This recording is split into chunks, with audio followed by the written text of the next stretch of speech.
Did you know over 43 quintillion combinations are possible on a Rubik's Cube? That's a lot, but don't worry, solving it is way easier than it looks. With a few simple steps, you'll be twisting and turning your way to a solved cube in no time.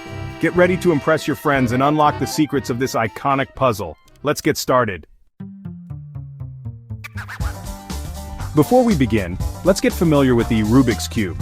The cube has 6 faces, each with a different color. We'll be using the following terms: F for front, B for back, R for right, L for left, U for up, and D for down. These letters represent the different faces of the cube. Turning a face clockwise is represented by the letter itself, for example, R.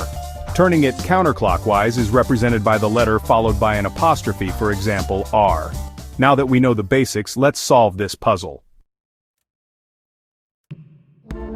The first step is to make a white cross on the top face of the cube. This is the foundation of our solution. Start by finding the white centerpiece, then locate the edge pieces with a white sticker and try to position them around the white center, forming a cross. Don't worry about the colors on the sides of the cross just yet. We'll fix those later. Section 4, 2 layers down. With the white cross complete, it's time to solve the first 2 layers of the cube. Look for corner pieces that match the colors of the top layer and the side layer.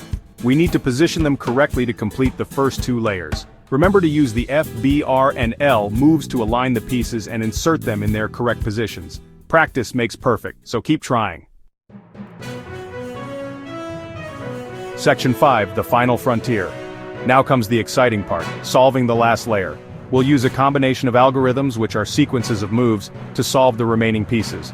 Don't worry, these algorithms are easy to learn and will become second nature with practice. One popular algorithm is the right trigger, which helps to position the yellow edge pieces correctly. Remember, practice is key to mastering these algorithms and solving the last layer like a pro.